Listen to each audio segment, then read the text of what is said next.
لگتی. آج تمہارا وقت چل رہا ہے تو کل میرا بھی آئے گا. ایسا نہیں ہے کہ صرف آپ کا وقت رہے گا. وقت یوں گزر جاتا ہے کہ پتہ نہیں چلتا. آج جو انسان طاقتور ہے، مالدار ہے، کل ہو سکتا ہے اس کا عہدہ ختم ہو جائے، کل ہو سکتا ہے اس کی طاقت ختم ہو جائے، اور کل ہو سکتا ہے کہ وہ غریب اور مسکین بن جائے. تو کسی کو بھی کسی پر ظلم نہ کریں، کسی کو نہ ستائیں، اللہ کی رضا پر راضی رہیں. ایسے ہی میں آپ کو بات بتاتا ہوں. ایک بہت غریب انسان تھا، اتنا غریب تھا کہ اپنے بیوی بچوں کو لے کر جنگل میں چلا گیا، جنگل میں رہنے لگا، گھر بھی بک گیا، اور اتنا غریبی یوں آئی. لیکن انسان کتنا بھی غریب ہو جائے، کتنے بھی تکلیفیں اس پر آ جائیں، لیکن کبھی بھی اللہ کو نہیں بھولنا چاہیے. اللہ کی رضا پر راضی رہنا چاہیے، اللہ کا شکر ادا کرتے رہنا چاہیے. اللہ کا شکر ادا کرنے سے نعمتیں بڑھتی ہیں، نعمتیں گھٹتی نہیں ہیں. آپ زیادہ سے زیادہ اللہ کا شکر ادا کرو. جنگل میں رہتا ہے، پتے کھاتا ہے، پورا پریوار، اس کے بیوی، اس کے بچے پتے کھا کر گزارا کرتے ہیں، لیکن اللہ کی رضا پر راضی ہیں، اللہ کا شکر ادا کرتے ہیں. مولا تو جس حال میں رکھ رہا ہے ہم راضی ہیں. ایک دن اس کی بیوی، جو کہ نیک بیوی تھی، کہنے لگی کہ میرے شوہر، ہم لوگ یہاں پتے کھاتے ہیں، گوشت تو بہت دن سے نہیں کھایا، سبزیاں بھی بہت دن سے نہیں کھائیں، پیسے ہی نہیں ہیں، کیا کھائیں گے؟ ہم لوگ اتنی غریبی میں زندگی گزار رہے ہیں، کیوں نہ آپ میری ایک صلاح لے لیں، میری بات مان جائیں اگر میں آپ کو کوئی صلاح دوں. شوہر نے کہا بتاؤ میری شریک حیات، کیا صلاح دینا چاہتی ہو، کیا بات کرنا چاہتی ہو، بتاؤ مجھے، جو تم کہو گی میں مانوں گا.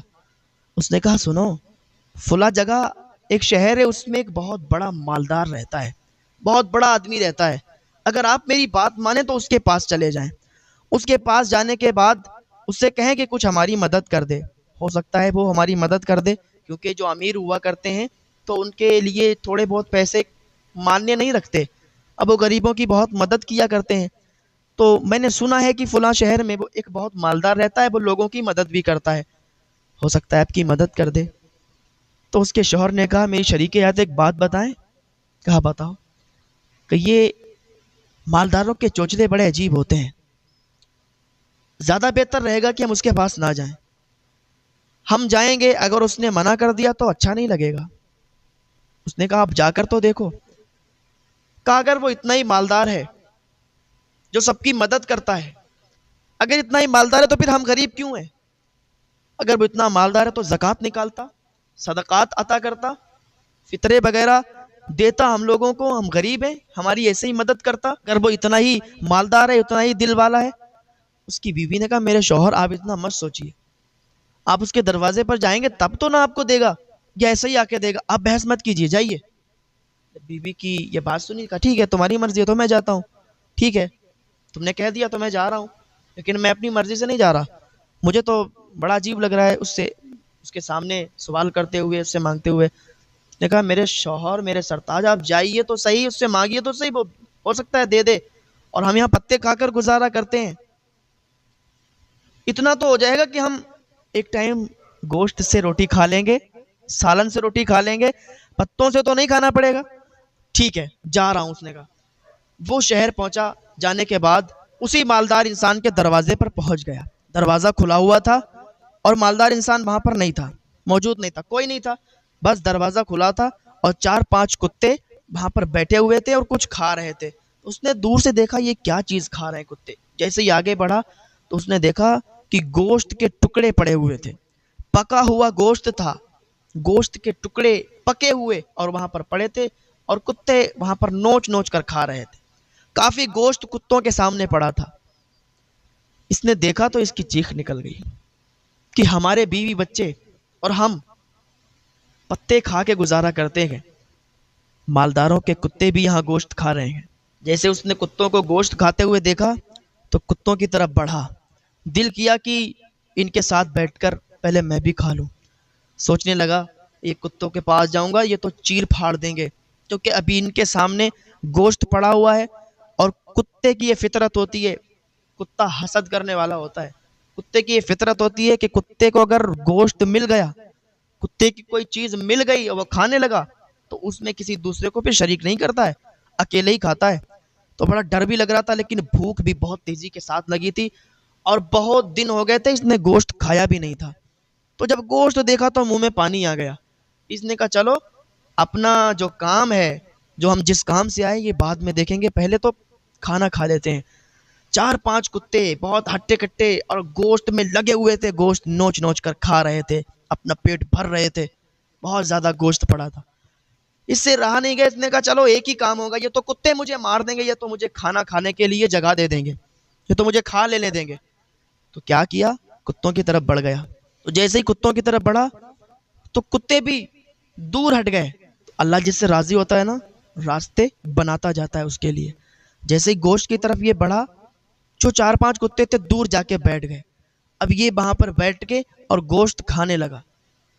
کیا دور تھا اس کا، اور سوچ سوچ کے بڑا عجیب بھی لگ رہا تھا اسے کہ دیکھو تو صحیح، آج میں کتوں کے ساتھ بیٹھ کر کھانا کھا رہا ہوں، کتوں کے ساتھ بیٹھ کر کھانا کھا رہا ہوں، اور یہ مالدار عیش و عشرت کی زندگی گزار رہے ہیں، ان کے کتے بھی اچھا کھانا کھا رہے ہیں، ہمارے بچے پتوں سے گزارا کر رہے ہیں۔ غریب انسان یہی سب سوچ کر تو اسے لگتا ہے یار یہ سب مالدار ہیں، کتنی اچھی عیش و عشرت کی زندگی گزار رہے ہیں، ہم کیسی زندگی گزار رہے ہیں۔ تو لیکن اللہ پر بھروسہ رکھیں، آپ یقین کو ہٹنے نہ دیں، اللہ آپ کی مدد کرے گا، اللہ آپ کے ساتھ ہے نا، آپ کا کوئی کچھ نہیں بگاڑ سکتا، آپ کو کوئی کچھ نہیں کر سکتا۔ اگر آپ یقین اللہ پر کرتے ہیں تو پھر اللہ آپ کا ساتھ دے گا۔ کتوں کے ساتھ بیٹھ کر کھانا کھا رہا تھا، اتنی دیر میں کیا دیکھتا ہے کہ وہی مالک، وہی مالدار انسان سے نکل کر آ رہا تھا۔ اس نے جیسے ہی دیکھا کہ کتوں کے پاس بیٹھ کر یہ انسان کھانا کھا رہا ہے، اس نے دیکھا بھاگتا ہوا آیا، کان پکڑ کر اٹھایا، ایک تماچا مارا، کہا جاہل تجھے شرم نہیں آئی؟ تو کتوں کے پاس بیٹھ کر کھانا کھا رہا ہے، میرے کتوں کا حق مار رہا ہے، میں نے کتوں کے لیے کھانا ڈالا تھا، تو جیسے غریب کے لیے میں نے کھانا نہیں ڈالا تھا، میں نے کتے کے لیے کھانا ڈالا تھا، یہ کتوں کا کھانا ہے، یہ تیرا نہیں ہے، تو کتوں کا حق مار رہا ہے، تو نے کتوں کا حق مارا ہے، تیری ہمت کیسے ہوئی تو نے کتوں کا کھانا کھایا، تیری ہمت کیسے ہوئی تو نے کتوں کا حق مارا، چل اب تو قاضی کے پاس چل۔ قاضی کے پاس لے گیا، وہ ڈر گیا، اس کی سانسیں بند گئی کہ میں تو کتے کے ساتھ ہی بیٹھ کر کھانا کھا رہا تھا، اتنا بڑا میں نے کیا جرم کر دیا جو مجھے اس نے مارا بھی اور قاضی کے پاس لے جا رہا ہے۔ سانسیں تھم گئی، بیوی بچوں کی یاد آنے لگی کہ ہم تو اپنی فریاد لے کر اس کے پاس آئے تھے، یہ معاملہ الٹا کیسے ہو گیا، میں نے کوئی اتنا بڑا جرم نہیں کیا، غریب ہوں یار، میں نے کیا جرم کیا، صرف کتوں کے پاس بیٹھ کر کھانا کھا لیا اور اتنا بڑا جرم ہو گیا، اور سزا بھی ملے گی۔ قاضی کے پاس جا رہا تھا، کٹگرے میں کھڑا کر دیا گیا، اور قاضی بھی کوئی عام قاضی نہیں تھے، وہ اس دور کے اللہ کے نبی تھے۔ جیسے ہی کٹگرے میں کھڑا کیا اس کو، حضرت جبریل علیہ السلام آ گئے۔ حضرت جبریل علیہ السلام نے ان اللہ کے نبی کو کچھ بتایا، پیغام سنایا، چلے گئے۔ ادھر اس مالدار انسان نے یہ اپیل کی کہ اس انسان کو سخت سے سخت سزا دی جائے، اس نے میرے کتوں کا حق مارا ہے، میرے کتوں کا کھانا بیٹھ کر اس نے کھایا ہے میرے یہاں پہ، اس کو زیادہ سے زیادہ سزا دی جائے۔ جب قاضی نے یہ سنا، ٹھیک ہے تمہاری بات ہم نے سن لی، کل فلاں فلاں جگہ پر جمع ہو جانا، فیصلہ کل ہی کیا جائے گا۔ اس نے کہا ٹھیک ہے۔ اب یہ بہت بے چین ہے، کل کیا کیا جائے گا، کیونکہ اس دور میں بہت جلد ہاتھ بھی کاٹ دیے جاتے تھے، سزائیں بہت تگڑی ملا کرتی تھیں۔ اب یہ ڈر رہا تھا، اسے اپنی بیوی بچوں کی یاد آ رہی تھی، اور سوچ رہا تھا کہ میں نے اپنی بیوی کو سمجھایا تھا، بتایا تھا کہ امیر لوگوں کے چوچلے بہت غلط ہوتے ہیں، مجھے مت بھیجو، لیکن میری بیوی پیچھے پڑ گئی، مانتی نہیں میری کوئی بات، لیکن بس یقین تو اللہ پر تھا، پکا یقین تھا، پختہ یقین تھا کہ اللہ جو بھی کرے گا بہتر کرے گا، ہم تو اللہ کی رضا پر راضی ہیں۔ دوسرا دن ہوا، لوگ جمع ہو گئے، لوگ آ گئے، حضرت جبریل علیہ السلام آئے وحی لے کے، اللہ کا پیغام سنایا، چلے گئے۔ وہ اللہ کے نبی نے حکم دیا، اب بتاؤ کیا معاملہ ہے؟ تو مالدار انسان بولا کہ بات یہ ہے کہ یہ شخص میرے کتوں کا حق اس نے مارا ہے، میرے کتوں کا کھانا اس نے کھایا ہے، تو ہم چاہتے ہیں اسے سخت سے سخت سزا دی جائے تاکہ آئندہ کبھی یہ جرم نہ کرے۔ اور اللہ کے نبی نے کہا کہ اتنی چھوٹی بات ہے، کھانا بھی کھایا ہے لیکن کتوں کے ساتھ بیٹھ کر، تمہیں شرم نہیں آتی؟ تم ذرا سی بات کو لے کر اور عدالت میں آئے ہو کہ تمہارے کتوں کے ساتھ اگر بیٹھ کر اس نے کھانا کھا لیا تو تم اسے جرم سمجھتے ہو، چلو اسے معاف کر دو۔ کہا نہیں، معاف نہیں کروں گا، آپ قاضی صاحب ہیں، آپ حکم سنائیں، سزا دیں اسے، اس نے میرے کتوں کا حق مارا ہے۔ اور اللہ کے نبی کو جلال آ گیا، کہنے لگے معاف نہیں کرو گے؟ کہا نہیں معاف کریں گے۔ کہا سنو، تمہاری جتنی دولت ہے نا، تمہارا جتنا بھی پیسہ ہے اور تمہارا جو بھی محل ہے، تمہارا نہیں ہے، اسی انسان کا ہے۔ اس انسان نے جب اتنا سنا تو اسے بھی عجیب لگا اور اسے بھی عجیب لگا جو مالدار تھا، یہ کیسے ہو سکتا ہے؟ لگ رہا ہے قاضی صاحب ابھی مذاق کر رہے ہیں۔ تو ان اللہ کے نبی نے کہا کہ ادھر کوئی مذاق نہیں چل رہا ہے، بالکل سیریس بات ہو رہی ہے۔ تو اسی کا غلام ہے، تیری ساری دولت اسی کی ہے، تیرا سارا مال اسی کا ہے، اور بول تو معاف نہیں کرے گا؟ چل ٹھیک ہے، اب فیصلہ ہی ہوگا۔ اس نے کہا دیکھو قاضی صاحب، آپ فیصلہ کرو، یہاں پر کوئی بچوں کا کھیل نہیں چل رہا ہے، اس نے میرے کتوں کا حق مارا ہے، اسے سزا دی جائے، اور آپ ایسا کر نہیں رہے ہیں، آپ عدالت کو الجھا رہے ہیں، آپ فیصلہ غلط سنا رہے ہیں۔ اس نے کہا فیصلہ غلط سنا رہے ہیں؟ سنو میں تمہیں کیا بتانے والا ہوں۔ کہا بتاؤ کیا بتانے والے ہو؟ کہا اس کے باپ کو جانتے ہو؟ کہا میں نہیں جانتا۔ کون ہے اس کا باپ؟ کہا جو تیرا آقا تھا، جو تیرا مالک تھا، اپنے مالک کو جانتا ہے جس کو تو نے قتل کیا تھا۔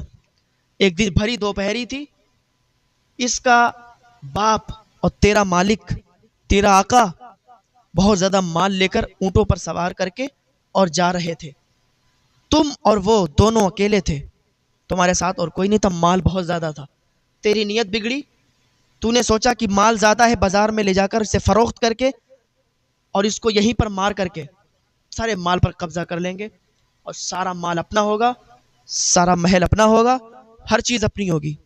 تو نے اس کے باپ کو مارا تھا، اس کے باپ کو قتل کیا تھا، یاد آیا کچھ؟ جب اتنا اس نے سنا تو اس کے پسینے چھوٹنے لگے، پسینہ پہنچنے لگا کہ آپ یہ کیا کہہ رہے ہو؟ آپ غلط کہہ رہے ہو، آپ عدالت کو الجھا رہے ہو، ایسا کچھ نہیں ہے۔ کہ ایسا نہیں ہے؟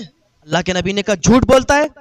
جب سخت آواز میں اللہ کے نبی نے کہا جھوٹ بولتا ہے، تو ظالم ہے، تو قاتل ہے، اور تیرے مال، تیرا بنگلہ، تیرے محل کوئی بھی تیرا نہیں ہے، سب اسی انسان کا ہے جو کہ غریب ہے۔ اتنا جب سنا تو پسینے چھوٹنے لگے۔ پھر انہوں نے حکم دیا، اس غریب انسان کو کہا کہ تو تلوار اٹھا اور اس کو اپنے ہاتھوں سے مار دے، کیونکہ اللہ کا ترازو صرف انصاف کرتا ہے۔ اس غریب انسان نے تلوار اٹھائی، اس کا سر دھڑ سے الگ کر دیا، اس کو قتل کر دیا، اور جتنے بھی اس کے محل تھے، جتنے بھی اس کی دولت تھی، سب اس کی ہو گئی۔ اب دیکھیں اللہ تعالیٰ نے انصاف کیا اور جس کی دولت تھی اس کے حوالے اس کو کر دی۔ تو انسان کو